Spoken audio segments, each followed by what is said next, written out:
Senate comes to order. If you're in the back, come to the front.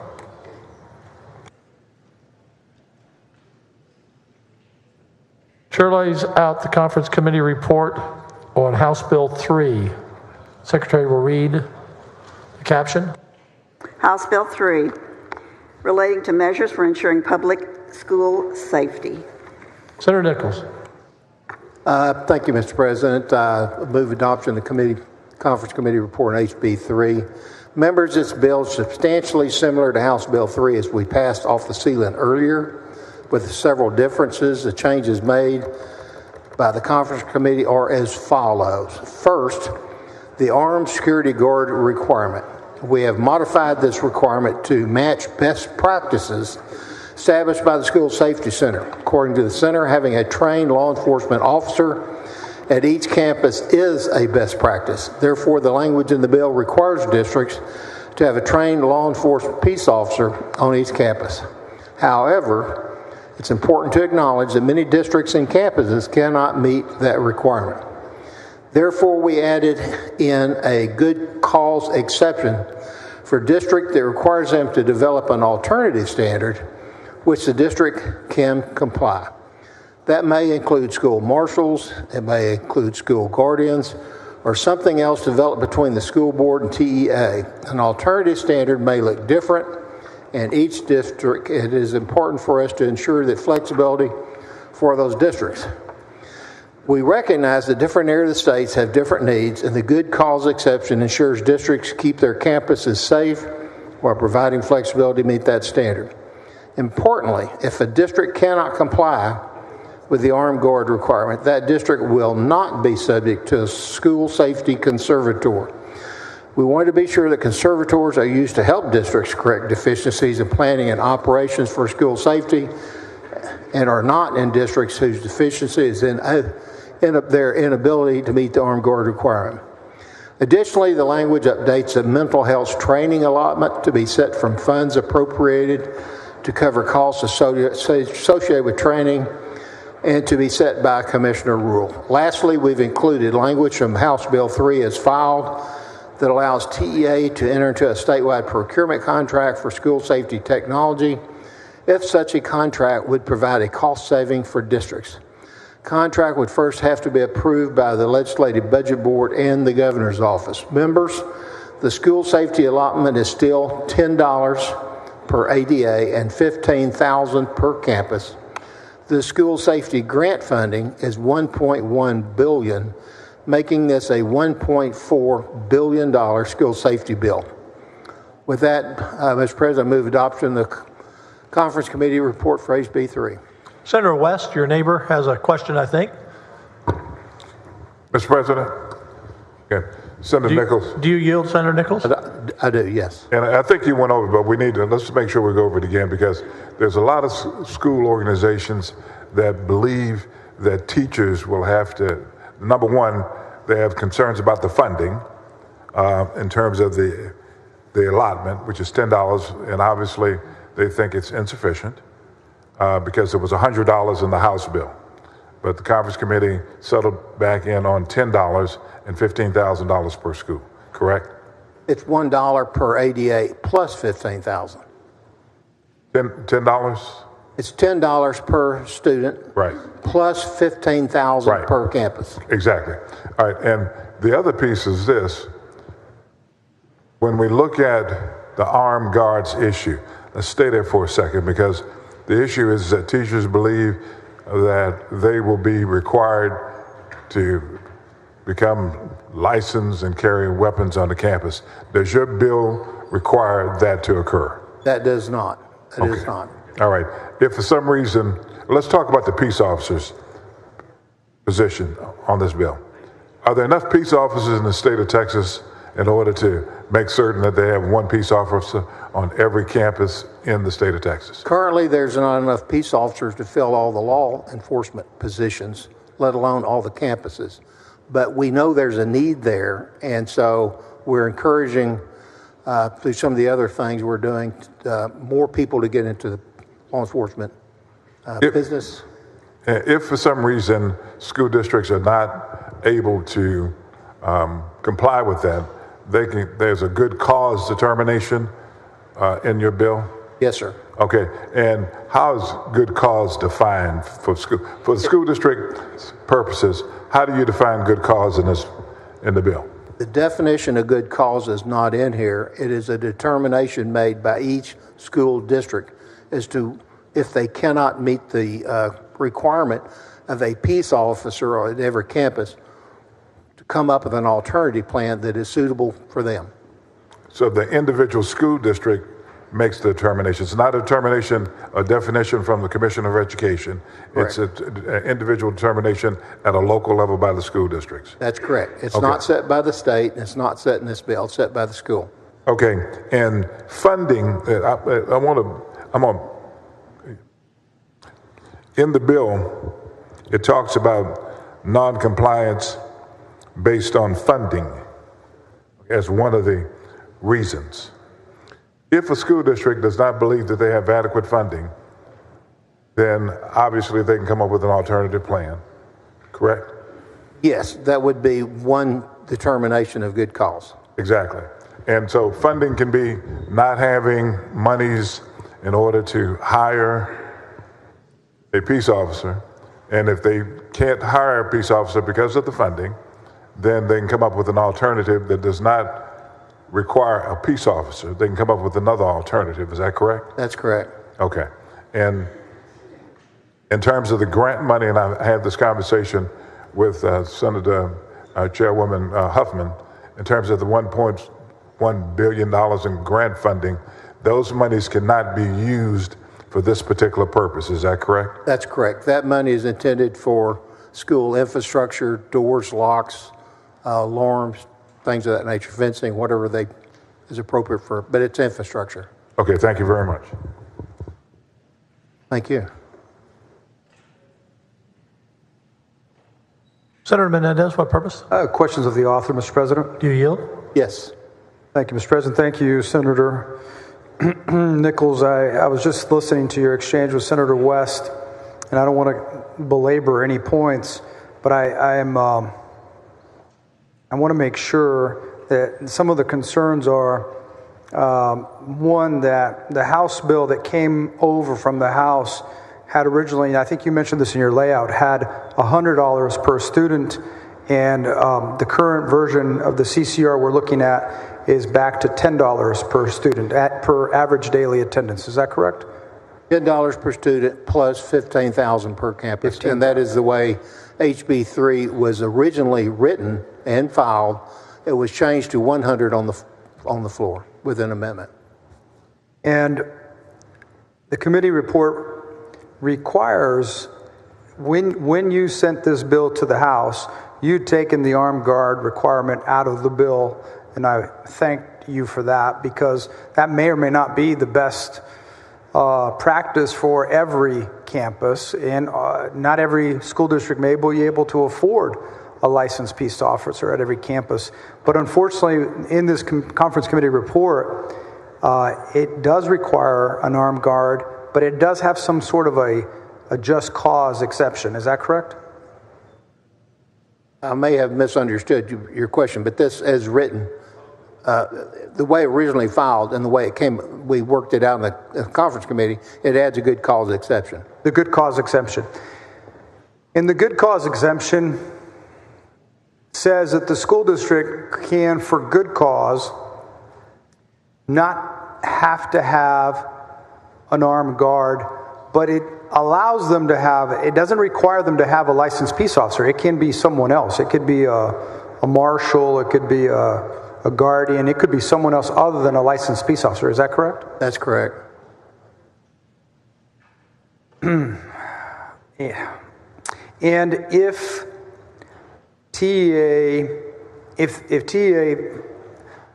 believes that the schools have not met the minimum requirements for safety in this bill, they can appoint a conservator, but not a conservator of the whole school district, a conservator for that campus, or how does that work? It would be for the school district. For the whole school district? No, excuse me. It's not the individual campus, and it's not the whole school district. It's just a safety portion of the school district. which would normally be on a per campus basis. But it's possible the school may not turn in their report on their emergency operating plan, in which case it would be the district, but they don't take over the school district operations, only the safety component of it. Does HB 3 contain all of the cost, or does it entertain the mandates that we've passed this year? For example, and these are good things, to have a panic button in every classroom. Does it list everything that you must have in order to be considered that you've met the minimum safety standards? No, that was not prescriptive in the bill. The standards would be set by the safety center. Safety center. Okay. So my concern, in speaking to many of my school districts around my district, they've sent me, I have here what the allotment would provide them versus what their current cost for security and the new bills that have passed, and every single one of them ends up in the red. They end up in a deficit versus the allotment versus their cost. Some of my smaller, poorer areas in my district, in my community, have significant cost differentials, and so my understanding is that the response that I've heard here on the floor is that the 1.2 billion that y'all have created for grants, that's supposed to be to help cover the school district's hard cost. Is that correct? Yes, the more permanent features, door locks, if you want silent alarms, if you want doors automatically locked, fencing, fixing the windows, things like that. And on the just cause exemption, who gets to determine whether or not that just cause is it TEA, or is it something that we have to be worried that somebody decides that the school's not safe? Is it a parent? Does the school board vote on it? How does that work? It's established by the school board. What we've tried to do here is follow best practices as established by the safety center. And the best practice at a campus would be to have a licensed peace officer at each campus. But if you cannot do that for whatever your just cause is, then it goes into other areas that are determined by your school board to have a plan that you think is appropriate for your campuses. Very good.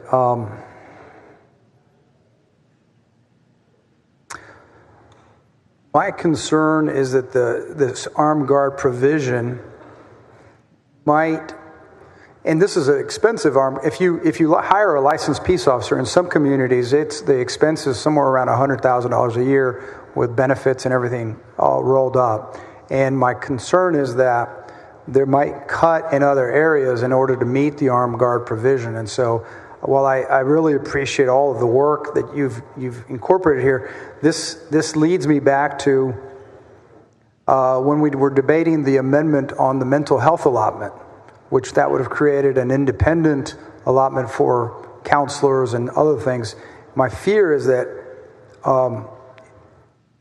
however well-intentioned this bill is, continuing to have that armed guard provision, even though it has the escape hatch, might cause some school board members to say, this is what the legislature wants. We don't have a good cause not to do it. Let's put our school safety money towards that instead of something else. And so I appreciate you taking my questions. I know you worked really hard, and I know that you tried so hard to keep the bill as it was when it came off this floor. And I understand that it is a bicameral process and that we don't always get exactly what we want, but I thank you for taking my question. Thank you. I appreciate your work. And you mentioned the mental health component of that. And there's training for mental health for the instructors, people that work with the kids, so that they can at least identify issues early on. And there's additional funding in the budget for the school consortium, mental health treatment to identify through TCHAT, give actual diagnosis the best they can through a TCHAT. But we don't want to treat these students at the school level. We want to identify and make sure there's treatment available that does not cost them anything. Totally agree, and Mr. Chairman, completely agree with that. My biggest fear is that some school districts may say, we're going to meet the armed guard provision not by spending money, by bringing in a marshal, whoever that may be, a coach, maybe a guardian, maybe we ask some teacher, maybe we ask a vice principal, and that's not exactly what I think what's going to make all of the people who work in the building and potentially the people who are dropping their children off feel the safest. I think if it was a licensed peace officer, a police officer, I think they'd feel a lot better. My fear is that if we were to have an armed guard provision, I would have rather us had licensed peace officer, and we're going to pay you for it. But thank you very much. Right, thank you. Senator Whitmire, what purpose? The gentleman, you. Yes. Senator Nichols, I don't want to be redundant with Senator Menendez and West's questions, but would you specifically deal with the issue of unfunded mandate? Because some school districts, as we sit here, are spreading opposition because they're saying your provisions are an unfunded mandate. And I've heard the numbers, but would you think that is an accurate portrayal of your legislation? I wouldn't say that would be an accurate position, but because we are more than tripling the amount of funding for the school allotment for safety, that's way more than we've ever had. So we had $100 million per year. In previous years, we're $330 million per year, and we're going to 1.1 on the infrastructure with the grant money. So the state has dramatically increased the amount of funding in that area. And it might not be the amount nor the planning that some members or some interest groups or even school districts would like, but it's probably a misrepresentation, would you not agree with me, to say that it's an unfunded mandate? I don't think it's an unfunded mandate. It is a setting the standards high, and if as a best practice set established by the School Safety Center, if we're going to set a standard, let's set it to the highest for those kids.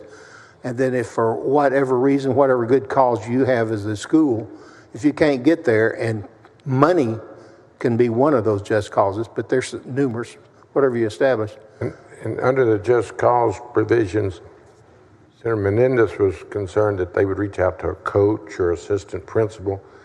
We've given school districts the authority to arm their personnel already, have we not? In I think last session perhaps. Correct. So I'm just having a real difficult time hearing from folks that want us to vote against probably the only opportunity in this regular session to increase funding and measures for school safety. Is this our best opportunity? And even though there may be concerns of how you could do it better, this is the up or down vote on school safety? This is it. This is the best we've been able to do this session. Thank you. Senator Johnson, for what purpose? Question of the author. Do you yield? Yes, sir. Thank you, Mr. President. Thank you, Senator Nichols, for your work on this bill. We've talked to you earlier, and I wanted to just have some clarification of legislative intent here. As I read the statute, it is not crystal clear to me that a school district may opt out of having an armed security officer on the campus. So if there happens to be litigation in the future concerning what it means to not have available funding or not have available personnel who qualify to serve as a security officer, that's one contingency. Or secondly, if there's litigation or the same litigation concerns whether or not this alternative person is to be armed, would the courts look to the legislative intent here and conclude that we meant the alternative to be that a school district can have somebody fulfill this role who is not armed? You're an attorney asking an engineer for a legal answer, and my answer is you can litigate anything, as I understand. I've been sued for lots of things. Oh, and I didn't mean to ask you to interpret the statute. I can't interpret the statute. And that's why I'm trying to figure out, what are we trying to do here? Do we intend for a school district be able to, as an alternative, propose a security plan that does not include an armed person? It gives you a good, if you do not feel that your school can meet those standards that we're setting up as a requirement, then for good cause, you can come up with another plan. Which could include somebody who is not armed. Or do they have to be armed? It's whatever your school district determines as a good cause exception and plan. And so if your school district determines as a good cause exception that we are going to meet the security requirements contemplated by the statute without an additional armed person on the campus, will they be in compliance with this statute according to your intention and understanding of the statute? What this statute is trying to do is let each school district know what the legislature intends for you to do. And the intention is to set best practices, and those best practices are have an armed peace officer on each campus. But for good cause, if you cannot, you go with plan B, C, and so on, whatever you think is appropriate for your campus. And so we're trying to set the standards high. And we think that most school districts will actually have an additional armed officer, and we have some funding. There's some discussion about the adequacy of it. There's questions about the efficacy of it. But if a school district goes with this plan B or C, will they violate the statute if the way they do it does not include an additional armed person? I would have to see, you're asking me to speculate on what they might have. Is it your intention that they would be in violation of the statute if they go with plan B or C and their plan B or C doesn't include another armed person? I'm not even going to speculate. I would want to see what their plan was. We're trying to set the standards high. Peace officers, if you can't meet that for good cause, then you sit down, you come up with a plan that's appropriate, that you think the school board thinks is appropriate for their campus and that community for those children. All right, so presently from our conversation, I take that it's an open question whether or not a conclusion of a school district who can't afford a peace officer or for other reasons can't meet these requirements, it's an open question whether they violate the statute if they come up with some plan that doesn't involve an additional armed person. Is that an open question? It's not prescriptive in this bill what that answer would be. All right, so maybe it could be an unarmed person. Maybe. You're doing a maybe, not me. Okay, well then you tell me yes or no, because I meant maybe. What? I'm just trying to know if and this could be litigation. I want to know if a court is looking at this, trying to ascertain our intent. Can they conclude that we intended for them to absolutely have an armed person, whatever their other qualifications are? But to a court in my district, I think they might be a little bit different than a court in your district. And There's a lot of maybes. I'm not going to speculate on what a court would do. I just want to know what your intention is, armed or not armed. My intention is to keep the kids as safe as possible. I don't think I'm going to get my answer. I'm going to propose that it appears to be an open question as to whether a school district who opts for this B or C hires an additional armed person or an unarmed person. I can't resolve that from the statute, and I was hoping to resolve it from the legislative intent. I don't have it in mind yet, and if you can clarify that, please do, and if not, we'll see what the courts say. If someone brings it up, I don't know that they will. We'll be back in 18 months, or maybe next week, or this week, I don't know. Thank you, Senator Nichols. Senator Gutierrez, what purpose? Will the gentleman yield for a few questions? Yes. You notice, Senator Nichols, all your questions are all the desk right around you. You think you all could talk, He wants a desk between us. Yeah, do you yield? Yes. Thank you, Senator Nichols. I know you fought hard to keep the original Senate bill clean, and I appreciate that. I think that there was a lot of great efforts to do that. There's nothing on common sense gun safety solutions in this bill, correct? There's no what? There's nothing on common sense gun safety solutions in this bill, correct? Depends on how you defend common sense. There is no raise the age to 21 on access to an AR-15 in this particular bill, correct? That is not in this bill. And no extreme risk protective orders in this bill either, correct? Protective orders? Extreme risk protective orders, that's not in this bill. The bill reads for itself. Okay, thank you, sir. The question on what is an unfunded mandate, and this is why I appreciate you fighting for many of your rural counties and my rural counties.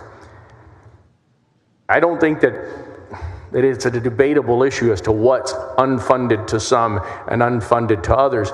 The fact is, you and I both know that at $10 per student, rural school districts with 1,000 or 500 or 6 students will suffer and will find it difficult to make the requirement of having one officer per school. It's $1 per student plus $15,000 per campus. Okay. Oh, $10, excuse me. Yeah, yes, sir. So if you have a district with 1,000 students, that's $10,000, correct? If that's how many are in one campus, yes. Right. Plus, let's say the district has 1,000 students. Okay, district has 1,000, sure. Okay, that's $10,000, correct?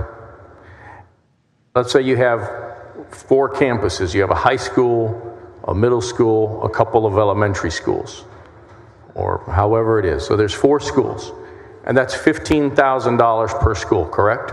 Correct. And so now that's $70,000, correct? Yes. With $70,000, we're supposed to fund an officer at each school.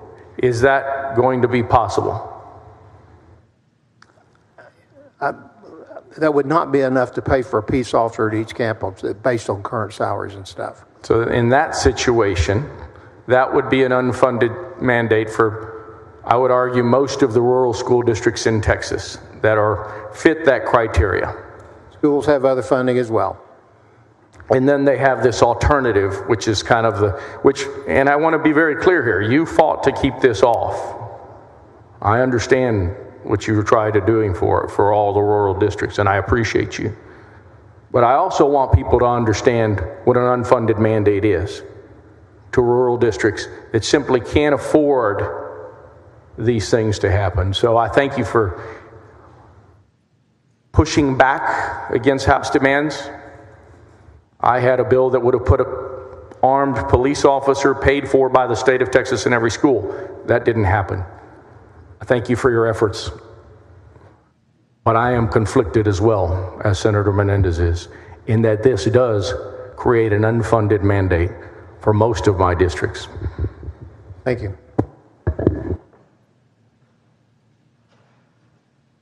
Secretary will call the roll. Alvarado, Betancourt, Birdwell, Blanco, Campbell, Creighton. 27 ayes, 4 nays.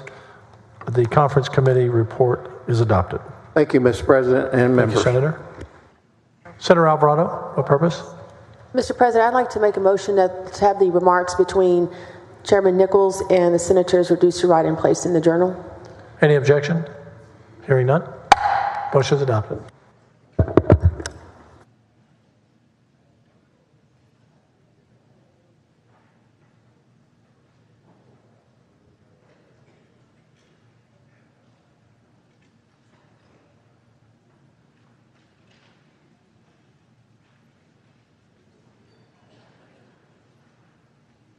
Chair lays out the following resolution. The Secretary will read the resolution.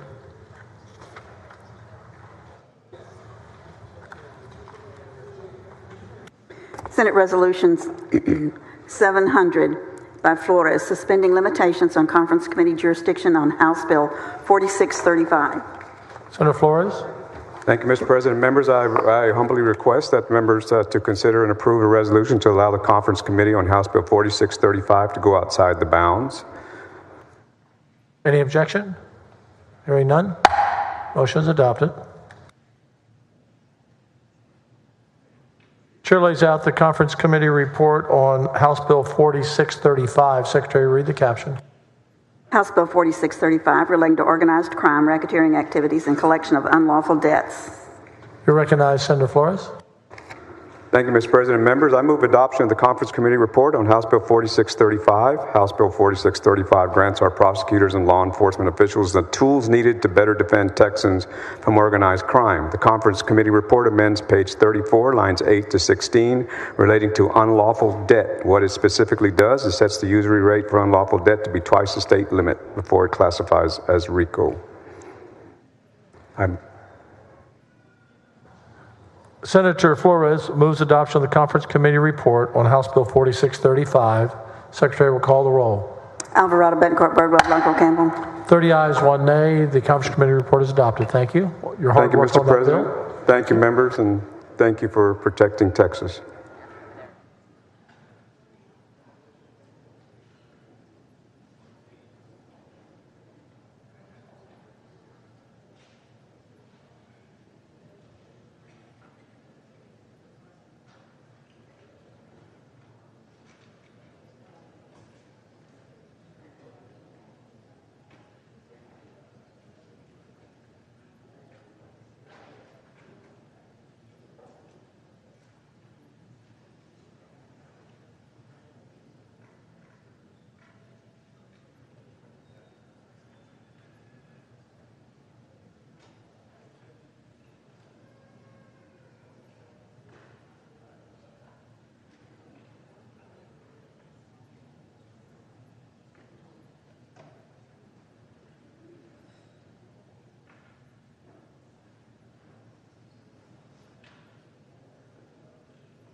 Senator Hinojosa, you are recognized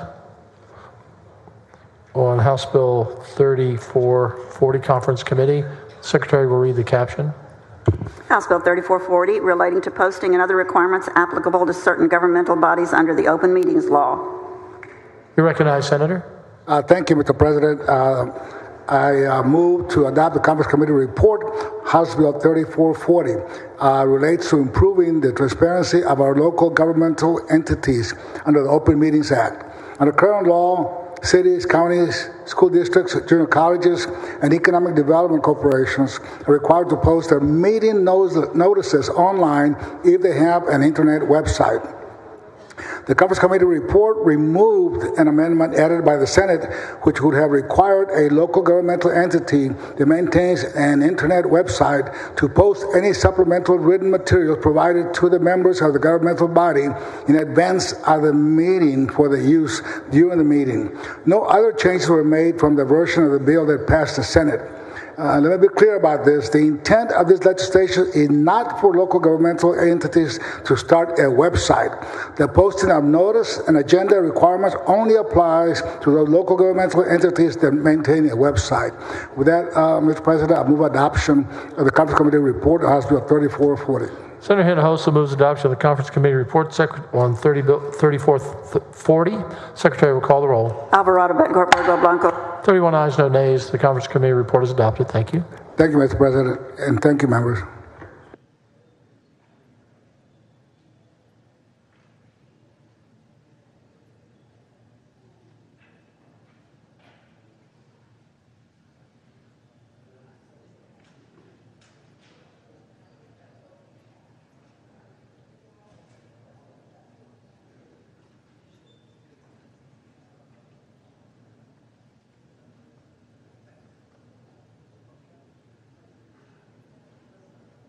Mr. Doorkeeper, Mr. President, there's a message from the House. admits a messenger. Mr. President, I'm directed by the House to inform the Senate. Thank you, sir.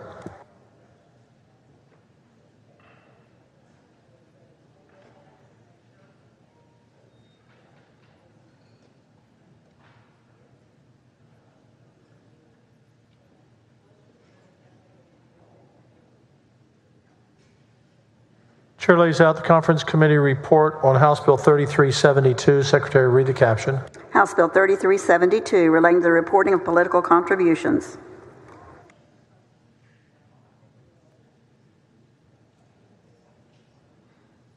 Senator Parker, you're recognized. Thank you, Mr. President. Members, the Conference Committee report clarifies that for political contribution, for which a processing fee is paid by the person making the political contribution in excess of the political contribution amount, the candidate need only report as a political contribution the full amount the candidate or office holder accepts, not including the amount paid in excess of the political contribution amount. Mr. President, I move adoption of the Conference Committee report for HB 3372. Secretary will call the roll. Alvarado, Bettencourt, Birdwell. 21 ayes, no nays. The Conference Committee report is adopted. Thank you. Thank you, Mr. President. Members.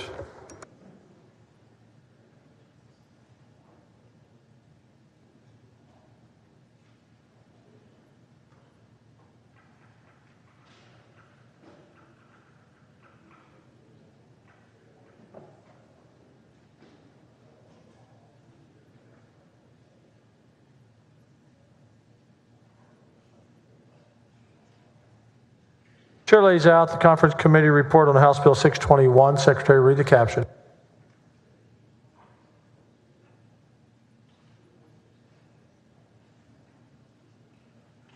House Bill 621 relating to creating a temporary educator certification for certain military service members and first responders.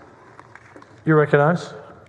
Thank you, Mr. President. Members, House Bill 621 is companion to our Senate bill, which has to do with allowing folks who service as first responders and in the military and have retired honorably, bring that experience to provide a path for them to teach in public education in the right setting.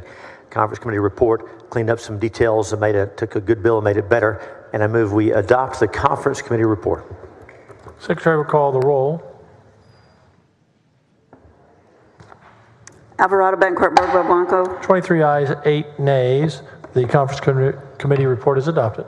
Thank you, Mr. President. Thank you, members.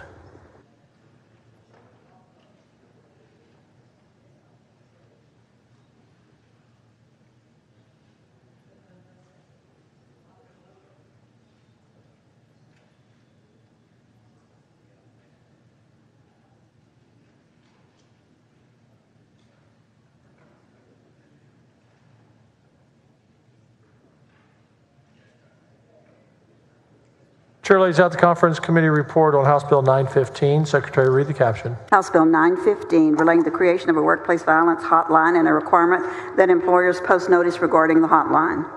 Senator Parker. President, members, the Conference Committee report brings the Senate version of HB 915 in line with the House version by placing the workplace violence hotline under DPS instead of TDLR. Under TDLR, HB 915 had a fiscal note. Moving the hotline under DPS brings the fiscal note to zero, as DPS already has the infrastructure in place for such a hotline. Mr. President, I move adoption of the Conference Committee report for HB 915. Secretary will call the roll. Alvarado, Bettencourt, Birdwell. 28 ayes, 3 nays. The report is adopted. Thank you. Thank you, Mr. President, members.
Chair lays out the conference committee report on House Bill 3474. The Secretary will read the caption.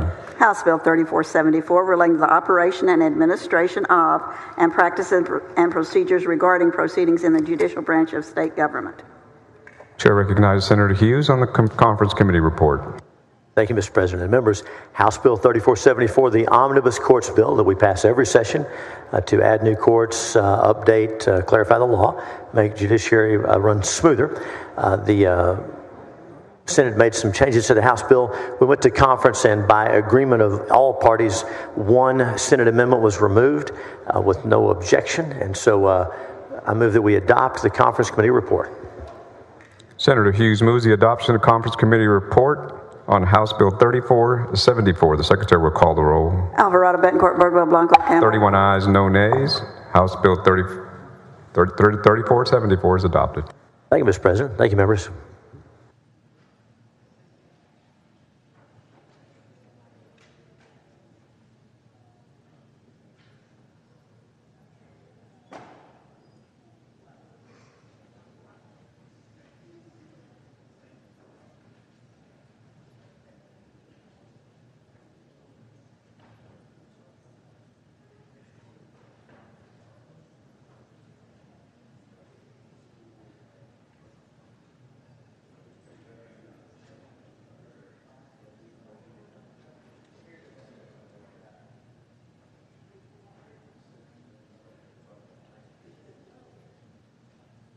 The Chair lays out the conference committee report on Senate Bill 1677. The Secretary will read the caption. Senate Bill 1677 relating to the establishment and administration of Health and Human Services Commission programs providing mental health services to certain individuals in this state. The Chair recognizes Senator Perry on the conference committee report. Thank you, Mr. President. Move to adopt the conference committee report on Senate Bill 1677. The House had an amendment for intensive outpatient care that created a fiscal note. We stripped that, and it's back to the original bill. With that, I move adoption of the conference committee report, Senate Bill 1677. Senator Perry moves the adoption of the conference committee report on Senate Bill 1677. The Secretary will call the roll. Alvarado, Betancourt, Birdwell, Blanco. 29 ayes and 2 nays. Senate Bill 1677 is adopted.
The chair lays out the conference committee report on Senate Bill 1933. Secretary, read the caption. Senate Bill 1933 relating to certain oversight procedures of the state over county elections. Chair recognizes Senator Betancourt on the conference committee report. Thank you, Mr. President. The conference committee report, the actions taken were simply to remove one House amendment that was placed on the bill. That was agreed to by both parties. The House has already passed the concurrence, so I move adoption of the committee report on Senate Bill 1933. Senator Betancourt moves the adoption of the conference committee report on Senate Bill 1933. The secretary will call the roll. Alvarado, Betancourt, Birdwell, Blanco, Campbell, Creighton. 319 ayes and 12 nays. Senate Bill 1933 is adopted. Thank you, Mr. President and members.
Chair lays out the conference committee report on House Bill 2121. The secretary read the caption. House Bill 2121 relating to the form of a rendition statement or property report used to render property for ad valorem tax purposes. Chair recognizes Senator Springer on the conference committee report. Thank you, Mr. President and members. House Bill 2121 originally came to us with a $500,000 mark that you would not have to get notarized personal property when you turned it to the appraisal district. When it left the Senate, we moved that down to $25,000 because we wanted it to match up with Senator Parker's SB 5 from that standpoint.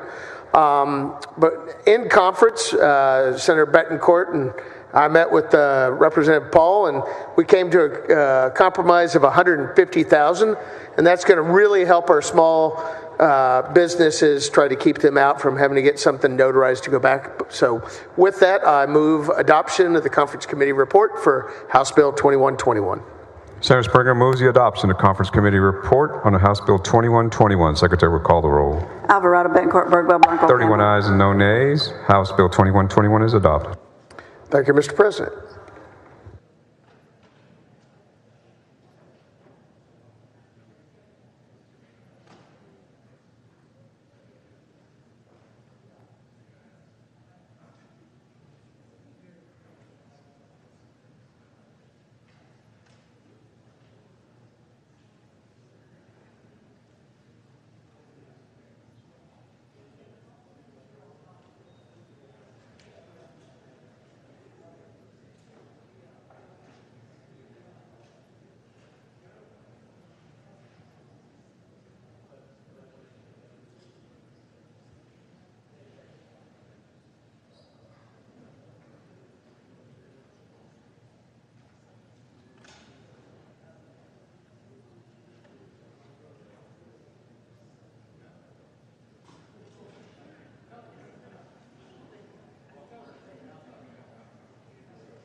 Chair lays out the conference committee report on House Bill 1500. The Secretary read the caption. House Bill 1500 relating to the continuation and functions of the Public Utility Commission of Texas and the Office of Public Utility Counsel.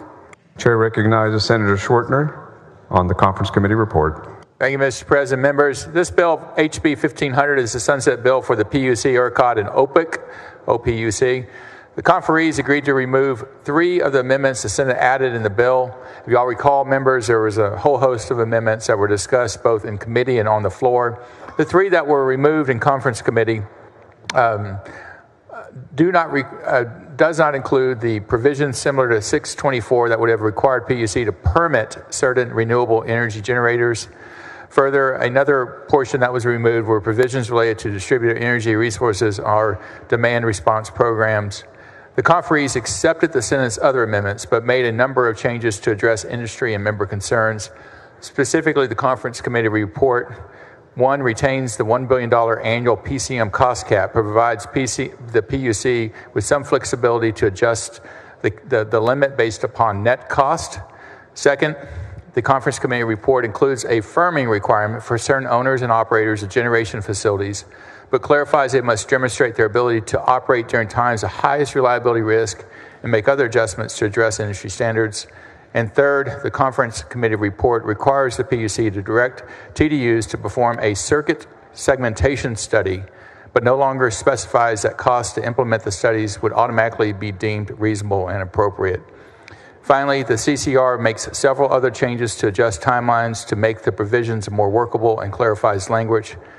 And then I want to first, again, thank each member of the B&C committee and the entire Senate membership for the concern and great work and dedication to the issues that affect our electric grid. I move adoption of the conference committee report on HB 1500. Senator Schwertner moves the adoption of the conference committee report on HB 1500. The Secretary will call the roll. Alvarado, Bencourt, Birdwell, Blanco, Campbell. 31 ayes and no nays. House Bill 1500 is adopted. Thank you, members, and thank you, Mr. President.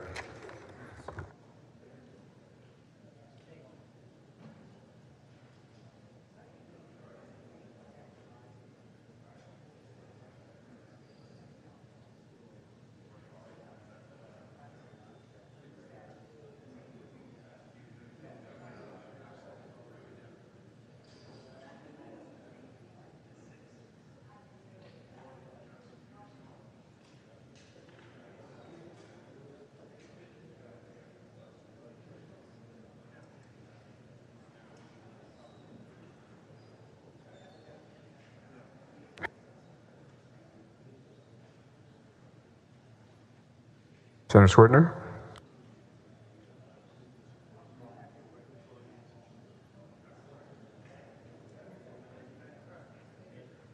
Start.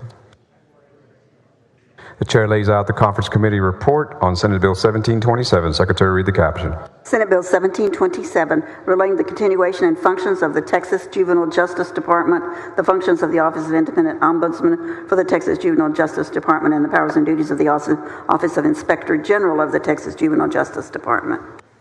Chair recognizes Senator Schwertner on the conference committee report. Thank you, Mr. Chairman and members. This bill, Senate Bill 1727, is the TJJD sunset bill. Members, the conference committee report agreed upon by both chambers changes the board structure to a 9-member board composed of members with juvenile justice experience who can contribute their knowledge and expertise to aid the department. The conference committee report also aligns the powers and duties of the Texas Juvenile Justice Department's OIG in parity with the Texas Department of Criminal Justice's OIG. The conference committee report also states that the removal of a mandatory custody requirement that would create safety issues and strain existing resources on the department. And finally, the conference committee report clarifies that the release of juvenile justice information must be in accordance to precedents laid out by the department and the Public Information Act. Members, this is a department that has been in crisis.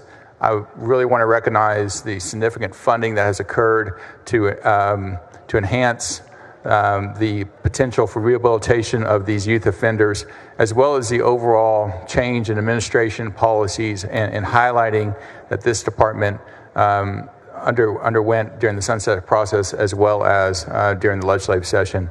So with that, I'll be happy to answer any questions or move adoption of the conference committee report to Senate Bill 1727. Senator Kokos, for what purpose?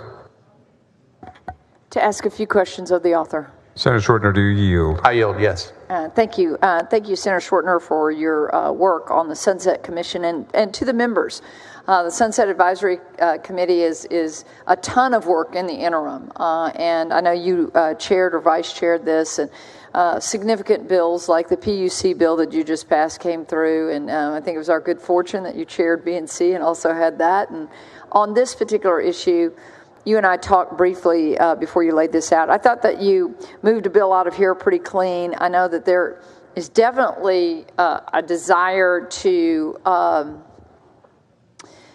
better the TJJD system, although I know that we're also challenged with youth offenders that commit felonies. And so I think it is that currently youth committed to one of the 5 state juvenile facilities have committed a felony, meaning either something like sexual assault, aggravated assault, murder, aggravated, those kinds of high bars. And I'm reading the report, looking at Section 26 of SB 1727. It requires the Juvenile Justice Department to submit a regionalization plan to the Sunset Committee and standing legislative committees. And on page 29, in particular, in developing the plan, the department must consult with advisory council, juvenile probation departments, regional probation associations, advocacy groups, parents and guardians of children under the jurisdiction of the department. And then on page 31, the regionalization plan must include the process for downsizing, closing, or repurposing large state secure facilities to shift toward more regionally based juvenile justice system, which I do not disagree with, but at the time, TJJD has a wait list of 93 youth pending admission to a state-secured facility from 39 departments being held in 33 local juvenile detention centers, and the average wait time is 94 days. Now, I had a bill, Senate Bill 778, that went to Finance, and Senator Huffman actually gave me a hearing on that, and I greatly appreciate that. And part of that was saying to the state, if we're going to keep youth that have a felony that should be committed to TJJD. I mean, they have committed the most offensive of crimes, that the local taxpayers shouldn't be footing the bill while they wait to get a bed. And I think, Senator Huffman, I'm going to paraphrase what you said during that hearing, which was, we have to do better and the department has to do better. And so while there's a lot of good work in this particular bill, there are, and I represent the Giddings State School. It's a very large campus. And I know you've visited there. I've been there. I've been to graduations there, and spoken as their speaker in the past. And one of the things that I think over time, it's almost like we neglected it. I had a former worker from the Giddings State School stop me during this session.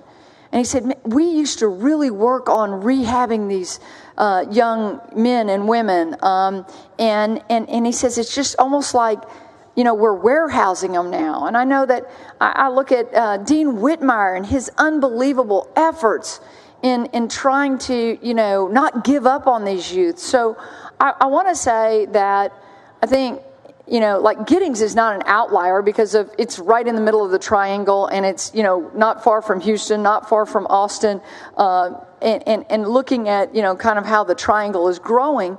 But I do want to express that our local departments, those county departments, those children are just sitting there. And I want to express that I'm going to follow this pretty closely, because I hear from whether it's our local sheriffs or our large counties, that rolls down to the county taxpayer. And I don't think that those youth are getting any better sitting in a local facility. So hopefully, I like what I see, but I also want to encourage us, like Senator Huffman said, when I said, I had that little bill that said, gosh, we should pay our counties back for this expenditure, that she encouraged TJJD to do better. So I look forward to working with you on this matter, and I just want to ask as a question, what do you view regional facilities, and can we get more beds for those that have committed the most heinous of crimes that really can't still be in our society because they may commit the same act on another innocent person? So what do you see,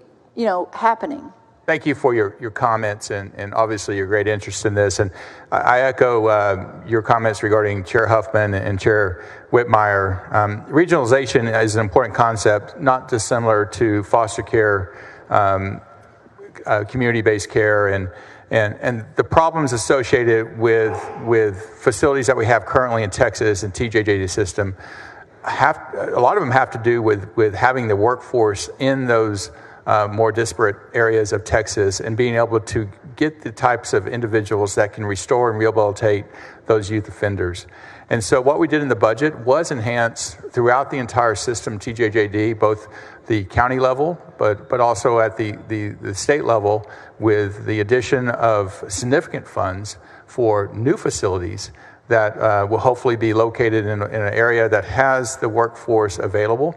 Now, that doesn't mean we should automatically close the other ones. We certainly have a wait list, as you said. But I think the attempt and the direction the state needs to take is toward a more regional approach over time, with the realization that there will be some youth offenders that, like you said, that have multiple felonies, unfortunately, sometimes a felony within the system, a second felony on top of a felony. So it is important that we do have state facilities. I do not advocate, nor do I believe it is correct that we shut and shutter the facilities at this time. But there should be a pathway, an approach, a thought that we should maybe look toward closure as we elevate our regional and county level facilities, and as these two new facilities come online. I don't disagree with your thought of workforce. We're seeing that in the mental health beds.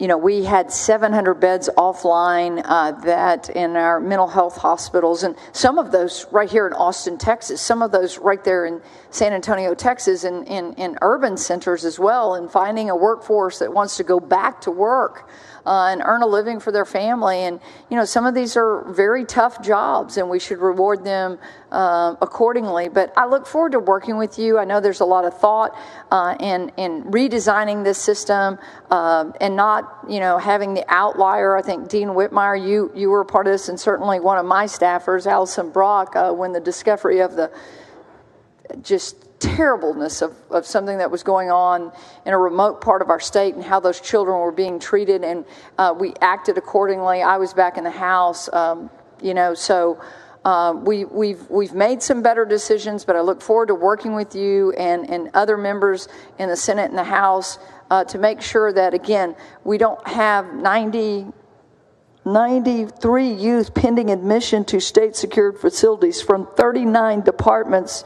that are being held in 33 local juvenile detention centers, and that we're able to get them to the proper place, get the proper treatment. And again, this is, some of these children have committed acts of murder and other things that we have to keep them, we have to keep them safe, but we have to keep society safe as well. So thank you for your work. I look Thank forward you, Senator, to for your comments and concerns. Senator Hinojosa, for what purpose? Well, Senator Eo, for a question. I yield, yes. Senator Shorter, since I think it was 2007 when we first introduced legislation to reform the juvenile system. And I know the name has changed now, the Texas Juvenile Justice Department, but some of the same problems seem to exist over the years. And every other session, we try to reform the system. But one of the issues which Senator Colkhurst pointed out is the lack of staff in some of the locations where some of these juvenile facilities are located. And every time we try to change that by consolidating some of those facilities into more urban areas, for lack of a better word, when you had the proper staff, the proper counselors, there was tremendous pushback. by legislators in those areas because they were being used for economic development purposes to create jobs, but not to address the needs of our juveniles. And as from what I read, what I saw, testimony that I heard, and your response to Senator Colcrest, your bill will allow for some of the facilities to be closed in the event they're not needed anymore, and juveniles move to some of the regional new facilities set out in your bill? It does not close any of the facilities. It does have various verbiage in there that the department shall evaluate and look at. Now, we do have two new facilities coming online, hopefully, with the budget passing and the money being appropriated for really, hopefully, state-of-the-art facilities that are located in a region that have access to that workforce. Now, as we move forward, we need a plan how to continue to enhance the community level care and restoration, rehabilitation of those youth offenders. And then also, what do we do with more outdated, more rural facilities that have chronic workforce shortage issues? This is very similar, as you said, with our state hospitals, our mental hospitals, as well as our state support living centers. It is difficult to get people sometimes that are qualified to be able to work in the quantities that we need to staff these facilities. And so how do we handle it in a large state? Historically, these type of facilities, whether they're mental health hospitals or state support living centers or TJJ facilities, have been in more rural areas. And that concept is being discussed and changed, I think, over the last 10 years I've been in the legislature about where we should actually be building new facilities going forward. Well, that approach has not worked for the last 17 years. Senator Whitmire and myself carried the first reform bill. I think it was Senate Bill 103. And the same issues, same problems keep coming up. And until at some point we need to look and provide the proper facilities to take care of our youth. And I know some of them are violent, some of them are mental issues, will not be able to solve this problem. But I look forward and hope that we'll make some improvements with this bill, Senate Bill 1727. But I get sometimes, I'm an optimist by nature, but I get optimistic because we pass legislation, we increase funding, and yet the same problems continue to persist on having some of these facilities located in rural areas where you don't have the support staff and you will not get the support staff and the professional help that many of the juveniles have. But thank you for your work on this. It's a very important issue. Thank you for your comments, Senator. I appreciate you. Senator Schwartner moves the adoption of the Conference Committee report on Senate Bill 1727. Secretary will call the roll. Alvarado, Bencourt, Birdwell, 31 ayes, no nays. Senate Bill 1727 is adopted. Thank you, Mr. President. Thank you, members.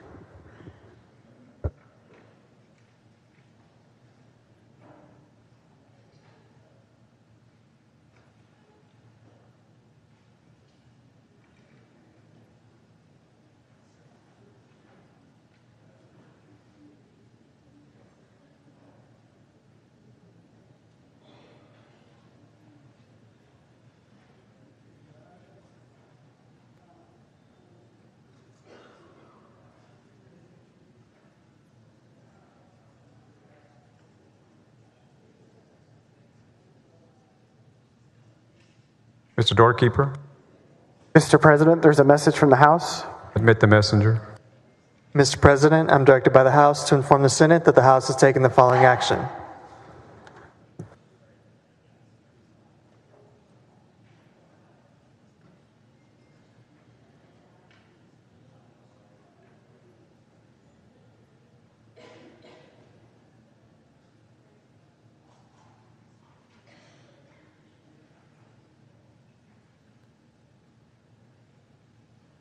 The chair recognizes Senator Johnson for a motion to concur to Senate Bill 1699.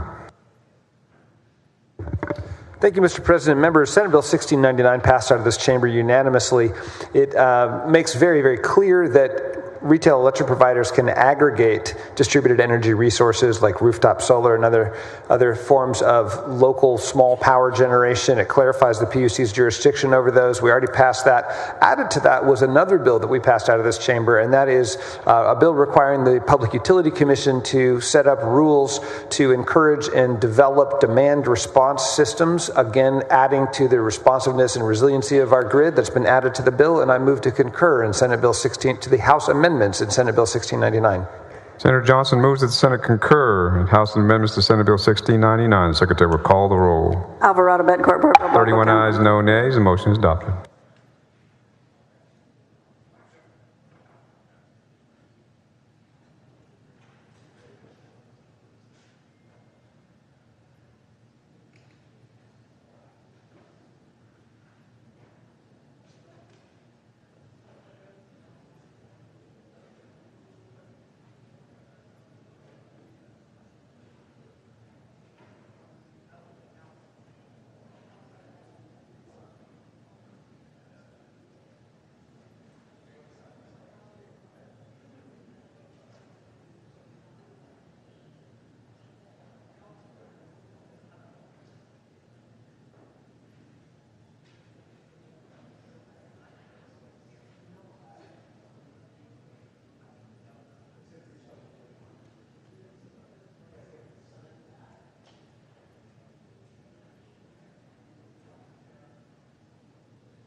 Chair lays out the conference committee report on House Bill 4443. Secretary, read the caption. House Bill 4443, relating to the allocation of certain federal money provided under the Cranston-Gonzalez National Affordable Housing Act. Chair recognizes Senator Kolkhorst in the conference committee report. Thank you, Mr. President and members. Members, the conference committee report for House Bill 4443 returns the bill to the House engrossed version by removing my Senate floor amendment. The bill provides an exception to the normal distribution method for one-time lump sum federal funds from the Home Investment Partnership Program called HOME, H-O-M-E. I removed the Senate amendment after discussions with Governor Abbott in his office, and during our conversation, we agreed to find ways to increase opportunities for local officials to have more involvement in the process on some of our tax credit housings, and potentially reapportion how that's done across our great state, especially those communities that are targeted that have 2 times the amount of tax credit housing of other cities and communities. And so with that, I want to thank Governor Abbott for his help in this matter. And members, I will move to adopt the committee report for House Bill 4443. Senator Kokhorst moves adoption of the Conference Committee report on House Bill 4443. The Secretary will call the roll. Alvarado, Bencourt, Birdwell, Blanco, 30 ayes, 1 nay.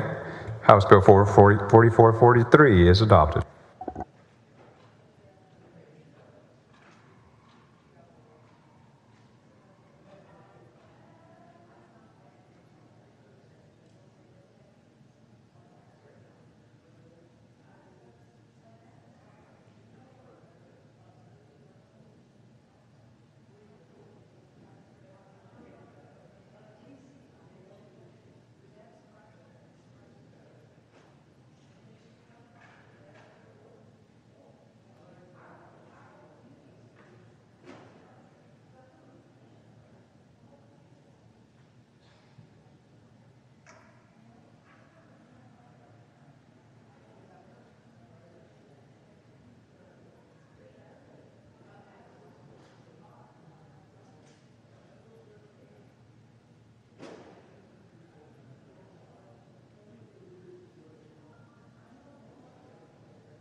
Chair announces the signing of the following in the presence of the Senate.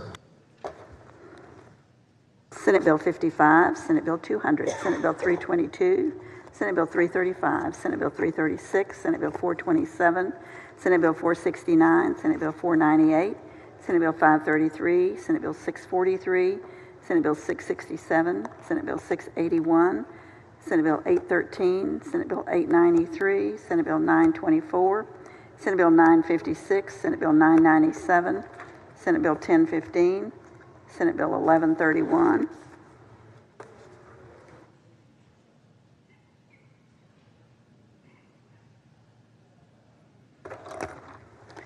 Senate Bill 1242, Senate Bill 1290, Senate Bill 1327, Senate Bill 1342, Senate Bill 1379, Senate Bill 1399, Senate Bill 1467, Senate Bill 1517, Senate Bill 1526, Senate Bill 1712, Senate Bill 1999, Senate Bill 2008, Senate Bill 2277, Senate Bill 2350, Senate Bill 2588, Senate Bill 2595, Senate Bill 2597, Senate Bill 2598, Senate Bill 2604, Senate Bill 2613, Senate Bill 2616, SCR 50, SCR 51, SCR 54.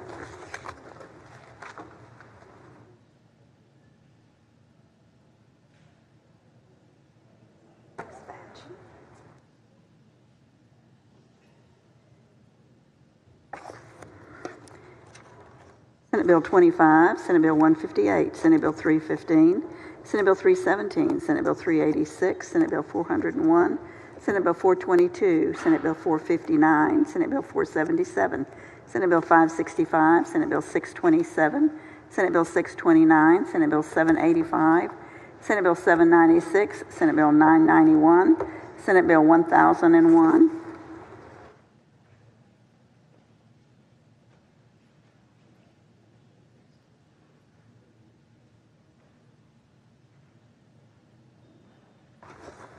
Senate Bill 1040, Senate Bill 1051, Senate Bill 1057, Senate Bill 1136, Senate Bill 1146, Senate Bill 1236, Senate Bill 1308, Senate Bill 1402, Senate Bill 1431, Senate Bill 1520, Senate Bill 1525, Senate Bill 1568, Senate Bill 1606, Senate Bill 1668, Senate Bill 1717, Senate Bill 1746, Senate Bill 1854, Senate Bill 1900, Senate Bill 1979, Senate Bill 2011, Senate Bill 2013, Senate Bill 2220, SCR 53.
Senate Bill 15, Senate Bill 18, Senate Bill 24, Senate Bill 26, Senate Bill 133, Senate Bill 189, Senate Bill 222, Senate Bill 232, Senate Bill 365, Senate Bill 409, Senate Bill 532, Senate Bill 544, Senate Bill 718, Senate Bill 719, Senate Bill 773, Senate Bill 999.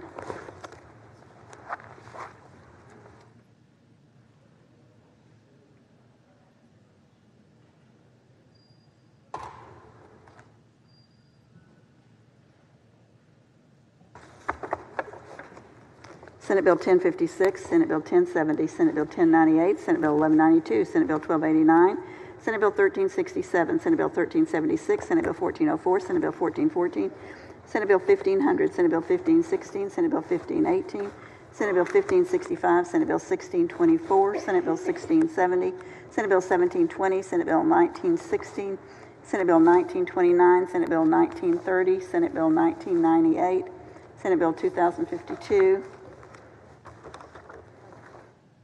Bill 2091. It's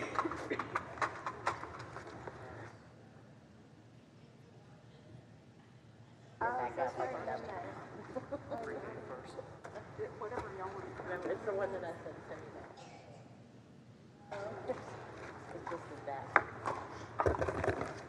Senate Bill 2105, Senate Bill 2120, Senate Bill 2133, Senate Bill 2192, Senate Bill 2200, Senate Bill 2248, Senate Bill 2292, Senate Bill 2314, Senate Bill 2325, Senate Bill 2370, Senate Bill 2376, Senate Bill 2406, Senate Bill 2429, Senate Bill 2440, Senate Bill 2453, Senate Bill 2476, Senate Bill 2479, Senate Bill 2601, Senate Bill 2605, Senate Bill 2620, SCR 52.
Chair lays out the Conference Committee report on House Bill 2729. Secretary, read the caption.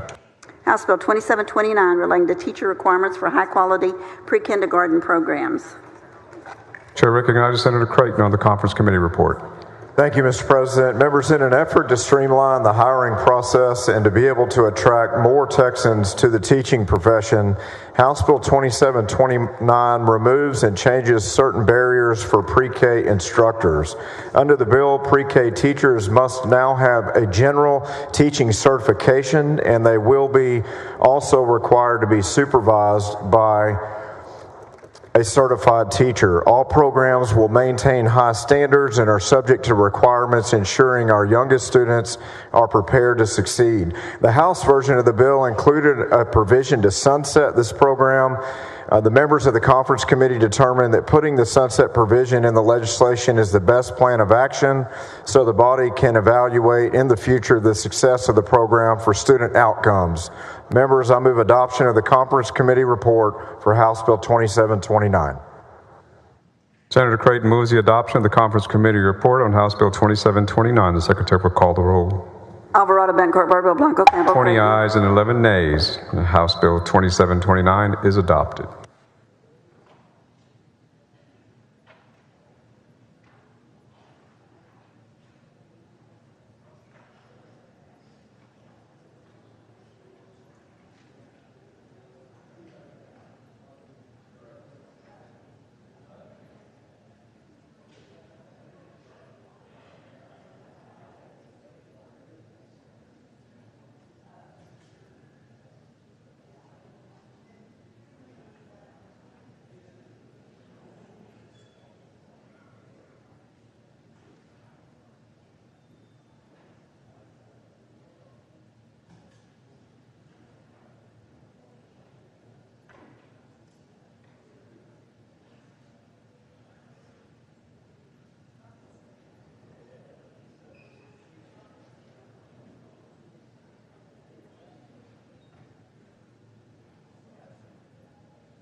Chair lays out the following resolution. The secretary read the resolution. Senate Resolution 710 by Creighton, suspending limitations on conference committee jurisdiction on House Bill numbered 5344. Chair recognizes Senator Creighton to explain the resolution. Thank you, Mr. President. I move to suspend the limitations for the Conference Committee on House Bill 5344. In the Conference Committee, we needed to go outside the bounds to include some local bills that are MUD bills and one other subject that I'll explain in this layout for other members. This legislation was on the local and consent calendar from the other night, and that did not make, several of these bills did not make it through. This committee report adds the bill text of 4 special purpose districts. 3 of those are template creations, one of which amends the powers of an existing district, aligning the old language to the template and repealing provisions no longer applicable and changing the name. Each bill follows the template language and has been vetted through both the House and Senate committees. These bills were all recommended for the last local and uncontested calendar in the Senate. Also added in the Conference Committee is House Bill 3849. This bill allows local firefighters and EMS employees in the Woodlands Township, also a special purpose district, and an assembly of MUDs to purchase continued health benefits upon retirement, bringing them in line with others in the state. House Bill 3849 passed through the House and Senate committees unanimously and was set on the last Senate local and contested calendar. I move to suspend the limitations. Thank you, Mr. President and members. Senator Birdwell, for what purpose? Question of the author, Mr. President. Senator Creighton, do you yield? Yes, of course. Senator Creighton, this thing is huge. So I want to, as it relates to economic development items, I've already found 380 in here and 311, 312. Those don't concern me, but I haven't finished getting through there. Are there any of the project finance zones or QHPs in the economic development arena in this very large piece of legislation? No, Senator Birdwell, there aren't. As I mentioned, these are mostly all MUDs that passed unanimously out of committee and were on the local and consent calendar that didn't make it the other night. Okay. The House has the exact bill, the exact list of bills to be added to this bill. Okay. We're working in complete uniformity between the 2 chambers on this effort, and again, they were unanimously passed. Well, we're not giving MUDs the ability to do something that only cities can do. It's all template language. Okay. All right. Thank you, Senator. I appreciate it. Thank you. Thank you, Senator Birdwell. Senator Creighton moves adoption of the resolution. Secretary will call the roll. Alvarado, Bancourt, Birdwell, Blanco, Kennedy. 31 ayes and no nays. The resolution is adopted. Thank you, Mr. President, members.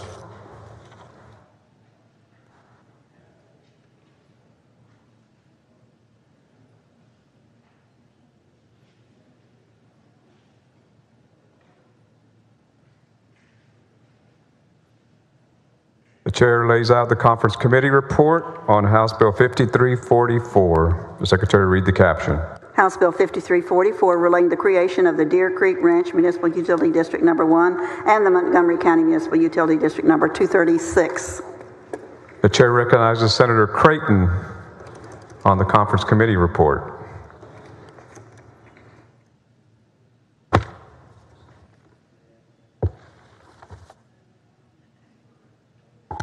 Thank you, Mr. President. I move adoption for the conference committee report for House Bill 5344.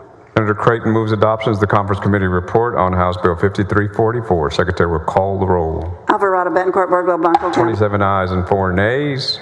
House Bill 5344 is adopted. Thank you, Mr. President.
Chair lays out the following resolution. Secretary, read the resolution.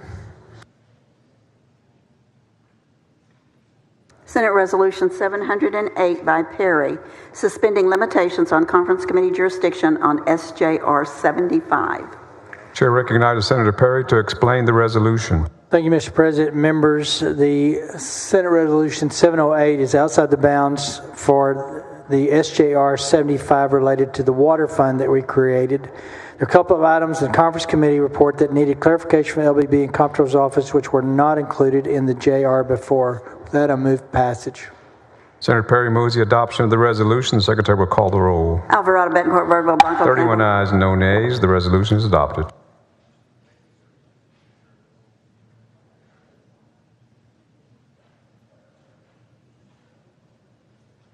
The Chair lays out the conference committee report on SJR 75. The Secretary read the caption. SJR 75, proposing a constitutional amendment creating the Texas Water Fund to assist in financing water projects in this state. Chair recognizes Senator Perry on the conference committee report. Thank you, Mr. President. Members, conference committee report for SJR 75 is a resolution attached to the Senate bill creating the Texas Water Fund. The report adds language to grant Texas Water Development Board UB authority with the fund so that it can maximize its use, clarifies funds already at the Texas Water Development Board have the ability to receive money from the Texas Water Fund. With that, move the adoption of SJR 75.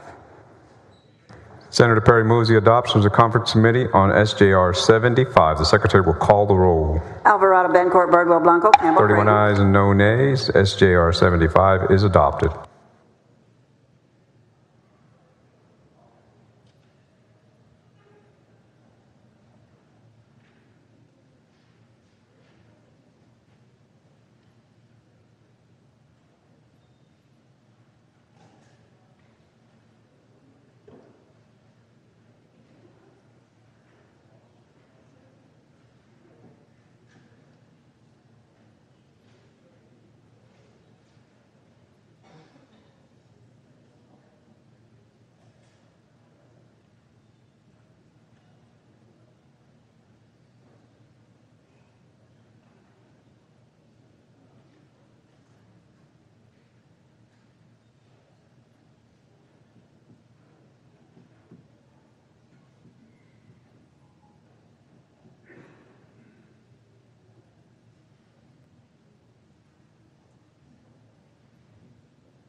Chair lays out the following resolution. Secretary, read the resolution.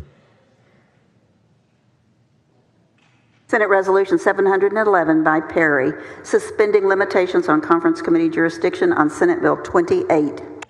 Chair recognizes Senator Perry to explain the resolution. Thank you, Mr. President. Members, outside the bounds for Senate Bill 28, the water fund itself, the enabling legislation, we had a couple of deletions from the original bill as it was laid out through the conference process upon recommendation of LightGov and others. We removed the acquisition of water from other states as one of the options for use of Senate Bill 28, as there already is a water bank able to do that within the funds. With that, I move the adoption of Senate Resolution 711. Senator Perry moves adoption of the resolution. The Secretary will call the roll. Alvarado, Betancourt, Birdwell, Blanco. 31 ayes and no nays. The resolution is adopted.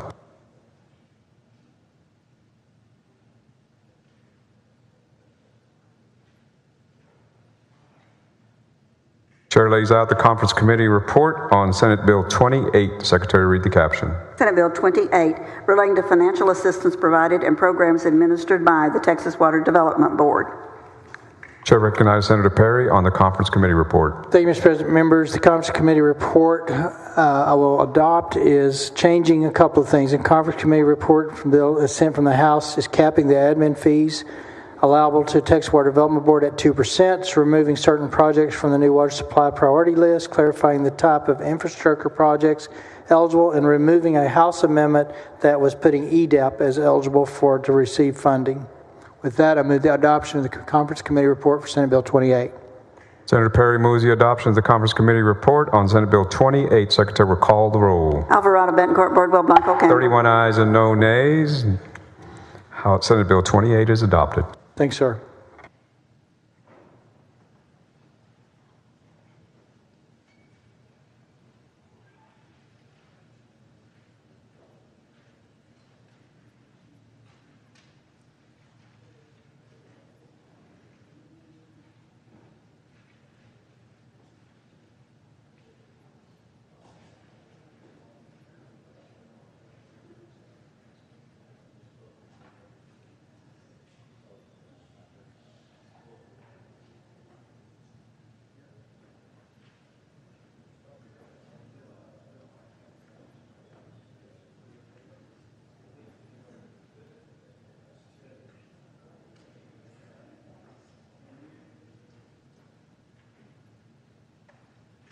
Chair lays out the following resolution. Secretary, read the resolution. Senate Resolution 706 by Hughes, suspending limitations on conference committee jurisdiction on House Bill 357. Chair recognizes Senator Hughes to explain the resolution. Thank you, Mr. President. Members, House Bill 357 has to do with the information a voter provides to access the online mail ballot tracker. You may recall we put this in place last session, so if you've requested a ballot by mail or an application for ballot by mail, you ought to be able to track it just like you can track a package for delivery to your home. We cleaned that process up. The conference committee adds the text of House Bill 371. This passed the Senate Committee on State Affairs 9-0, but didn't quite make it to pass it, taken up in the full Senate. This just makes a consistent runoff primary date so that in all cases where there are lower turnout races like city council, school board races, they can put them on the same date. It's about efficiency and less voter confusion. That's what the out-of-bounds resolution would do, and I ask for its adoption, and I so move. Senator Hughes moves the adoption of the resolution. Secretary will call the roll. Alvarado, Betancourt, Burke, Blanco. 31 ayes and no nays. Resolution is adopted.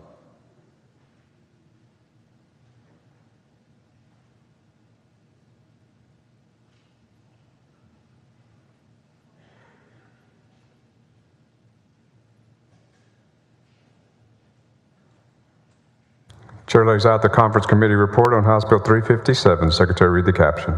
House Bill 357, relating to the requirements to access the online tracker of an application for a ballot to be voted by mail.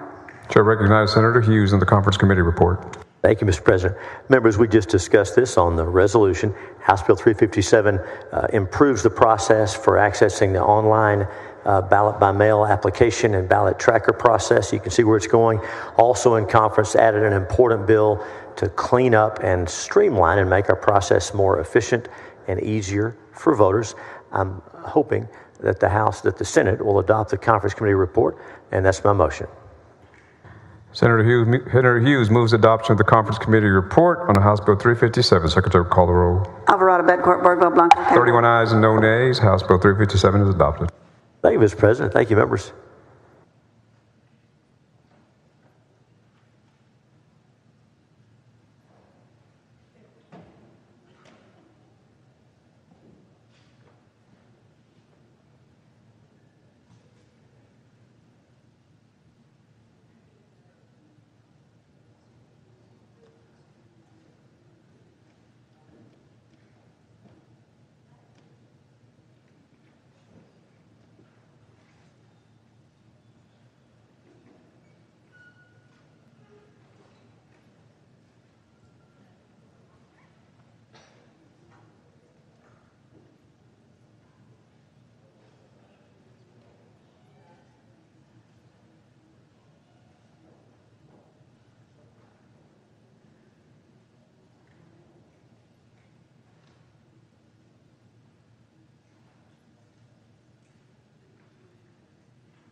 Chair lays out the conference committee report on House Bill 1243. Secretary, read the caption.